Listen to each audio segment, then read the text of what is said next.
अस्सलाम वालेकुम दोस्तों, मैं हूं कासिर करम। और आज की ये स्पेशल वीडियो उन दोस्तों बहनों भाइयों के लिए है जो कि अपने मुल्क, चाहे वो पाकिस्तान हो, इंडिया हो या बांग्लादेश हो, उधर तालीम हासिल कर रहे थे और उन्हें स्पेन आना पड़ा किसी मजबूरी की वजह से या अपनी मर्ज़ी से या किसी भी वजह से। और जब इधर वो आए तो वो अपनी तालीम जारी नहीं रख सके, चाहे वो एज की वजह से हो, चाहे वो लैंग्वेज की वजह से हो। तो इस वीडियो में मैं आपको बताऊँगा कि आप चाहे जो भी आपकी है, जो 18 साल से ज़्यादा जो भी आपकी है, जो आप अपनी इधर स्पेन में मैट्रिक की जो सनत है वो कैसे ले सकते हैं, और सनत लेने के बाद इसके आपको क्या फ़ायदे हैं, आप क्या कर सकते हैं। ठीक है, एक तरफ से आप कोर्स कर सकते हैं, दूसरी तरफ आप बाजीरा तो कर सकते हैं, लेकिन वो मैं आपको भी वीडियो में बाद में बताता हूँ। लेकिन उससे पहले एक क्लैरिफिकेशन कर दूँ कि स्पेन में जो एजुकेशन है ये एक देसेंट्रलिज़ार हुई है। इसका मतलब ये है कि जो फेडरल गवर्नमेंट है वो तालीम के शोबे में जो सारे डिसीजन वो नहीं लेती। ये इसने सारे इख्तियार जो है ना वो हर सूबे की गवर्नमेंट को दिए हुए हैं। तो अगर आप स्पेसिफिक मतलब स्पेशल इंफॉर्मेशन अपने सूबे के लिए चाहते हैं कि आपने किधर दाखिला लेना है, कौन कौन से जो स्कूल हैं उनमें ये मायूरस दे दी थी जो के लिए ये एजुकेशन दी जा रही है, तो आप कमर्स में अपने सूबे का नाम लिखें, तो मैं आपको उसमें आपके जो सारी आपके सूबे की इंफॉर्मेशन है उसका लिंक दे दूंगा, ताकि आप खुद उनको कॉल्स कर सकें या उनसे इंफॉर्मेशन ले सकें। तो सबसे पहली बात जो मैं बताता हूँ वो ये है कि लाइसो है क्या। तो एसो इसका मतलब है एदुकाción secundaria obligatoria, मतलब जो इनके 16-17 साल तक के बच्चे होते हैं उनके लिए लाजमी एजुकेशन। उसके बगैर अगर आप बच्चा 16 साल से कम उम्र का है और वो अभी तक उसके पास ग्रेजुएट लाइसेंस नहीं है तो वो बच्चा स्कूल छोड़ नहीं सकता। ये मतलब समझ लें हर एक के लिए लाजमी है। तो इस वजह से इसको कहते हैं एसओ। तो अगर आपकी 18 साल से ज़्यादा उम्र है तो आपको ये लाजमी एजुकेशन की मैट्रिक की आपको जो है ना वो सनद दी जाएगी।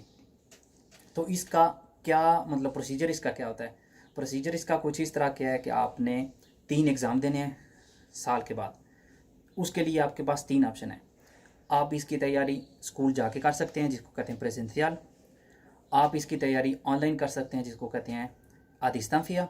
या आप सिर्फ़ और सिर्फ जाके अपना एग्ज़ाम दे सकते हैं। ये 3 ऑप्शन आपके पास मौजूद है। और एग्ज़ाम में क्या होगा, 3 एग्ज़ाम आपको देने पड़ेंगे। नॉर्मली जो है ना वो एक ही दिन होते हैं।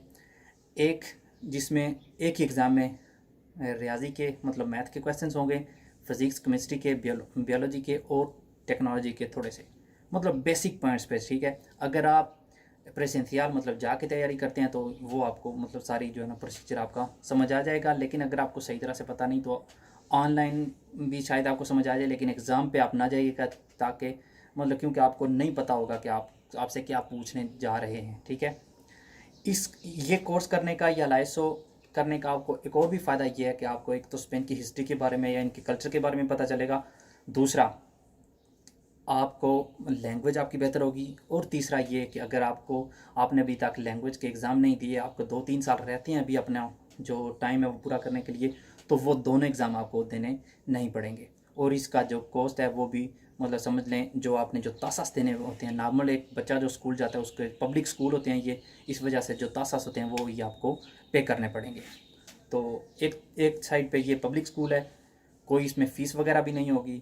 3 जो इसके मोदालिदात हैं, एक आप जाके अपनी तैयारी करें, दूसरा आप ऑनलाइन करें, तीसरा आप सिर्फ एग्ज़ाम दें। और एग्ज़ाम 3 हो गए, एक जो मैंने आपको बताया मैथ का, फिज़िक्स केमिस्ट्री का, एक हो गया दूसरा स्पेनिश लैंग्वेज का। मतलब उसमें आपको दी जाएगी एक इबारत दी जाएगी जिसके बारे में क्वेश्चंस होंगे, या एक मोर्फोलॉजिया कह लें या सिंटैक्सिस, जो बेसिक पॉइंट होंगे वो आपको जाके पता चलेगा ये क्या चीज़ है जब आप मतलब इसकी स्टडी शुरू करेंगे। और उसके साथ साथ इंग्लिश का और स्पेनिश लैंग्वेज का, जो इंग्लिश की वजह से आप कोई और भी रख सकते हैं। मैं इंग्लिश इसलिए कह रहा हूँ क्योंकि हमारे जो जितने भी लोग होते हैं वो फ्रेंच के या जर्मन के बजाय इंग्लिश को प्रेफर करते हैं। तो इस वजह से स्पेनिश लैंग्वेज और इंग्लिश का एक एग्ज़ाम होगा, मैथ का, टेक्नोलॉजी का, फिज़िक्स केमिस्ट्री का एक होगा, और जो तीसरा एग्ज़ाम होगा वो होगा स्पेन की हिस्ट्री, जियोग्राफी और सोशल साइंस के ऊपर नॉर्मल जो बेसिक से क्वेश्चंस होंगे। ठीक है, तो इन सब की तैयारी आप खुद कर सकते हैं, ऑनलाइन कर सकते हैं या स्कूल जाके कर सकते हैं। हर सूबे ने इसमें एडमिशन का अपना अपना उनका टाइम होता है। नॉर्मली जो एक स्कूल का जो कोर्स होता है उसके साथ ही चलते हैं। साल में 2 मरतबा आप एग्ज़ाम दे सकते हैं, एक जून में दूसरा सितंबर में, मुझे श्योर नहीं, लेकिन वो हर कम्युनिटी का देखना पड़ेगा। तो अगर आप ये करना चाहते हैं, आप मैट्रिक की सनत लेना चाहते हैं, तो आपको इसके अगर आप डिसाइडेड हैं, आपने समझ लिया, आपने कर लिया, तो आपको इसके क्या फ़ायदे होंगे। तो सबसे पहले तो आपको आपकी दो जो रास्ते हैं आपके खुल जाएंगे। एक ये, अगर आप राइट साइड पे जाएंगे, इसका मतलब ये है कि आप ग्रादो मेडियो या ग्रादो, उसके बाद आप ग्रादो सुपेरियर कर सकेंगे। ये क्या चीज़ होती है, ये कोर्सेज होते हैं। तकरीबन जितनी भी प्रोफेशनल फैमिलीज़ हैं उनके 3 से 4 कोर्सेज इसमें मौजूद होते हैं। 2 साल का कोर्स होता है। इसमें पहला जो साल होता है वो सिर्फ थ्योरी कराई जाती है। दूसरे साल में 1-2 माह जो थ्योरी के साथ बाद में किसी भी कंपनी में जाके आपको प्रैक्टिकल करवाया जाता है। ये हो गया ग्रादो मेडियो 10वीं की सनद के बाद एक साइड पे। तो दूसरी साइड पे आपको क्या मिलेगा, आप बाचीरा तो कर सकेंगे 11वीं और 12वीं, जिसके बाद यूनिवर्सिटी बंदा जाता है, ठीक है। तो उसमें आपके पास 3 ऑप्शन होते हैं। एक आप साइंस रख के, फिज़िक्स, केमिस्ट्री, मैथ्स। दूसरा आपके पास होता है सोशल साइंस, जिसमें आप जो रियाजी आसान कह लें, ठीक है, और उस इकोनॉमिक्स। और तीसरी ह्यूमैनिटीज़, जिसमें सिर्फ लातीन और ग्रीको पढ़ाई जाती है, ठीक है। ये 3 आपकी दूसरे साइड पे। एक साइड पे आपने कोर्स कर लिया, अगर आप कोर्स नहीं करना चाहते तो आप अपनी पढ़ाई जारी रख सकते हैं।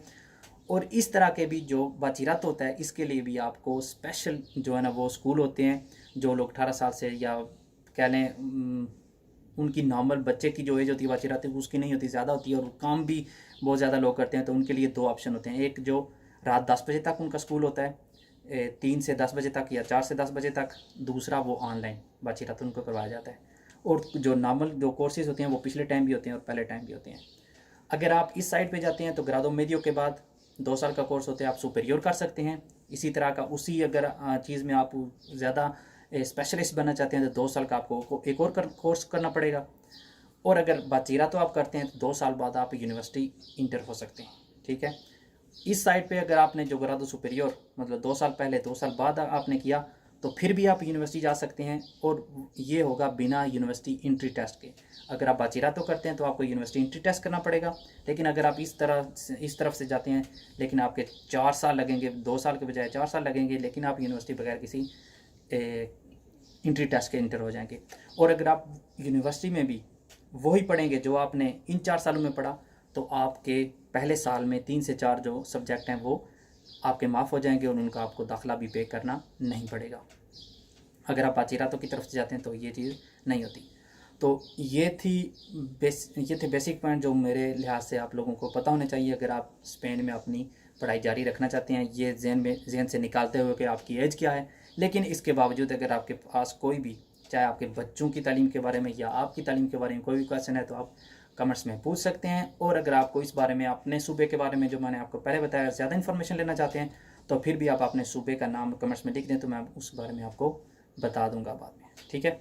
उम्मीद करता हूँ कि ये वीडियो आपको बहुत पसंद आई होगी। अगली वीडियो तक के लिए अल्लाह हाफिज़।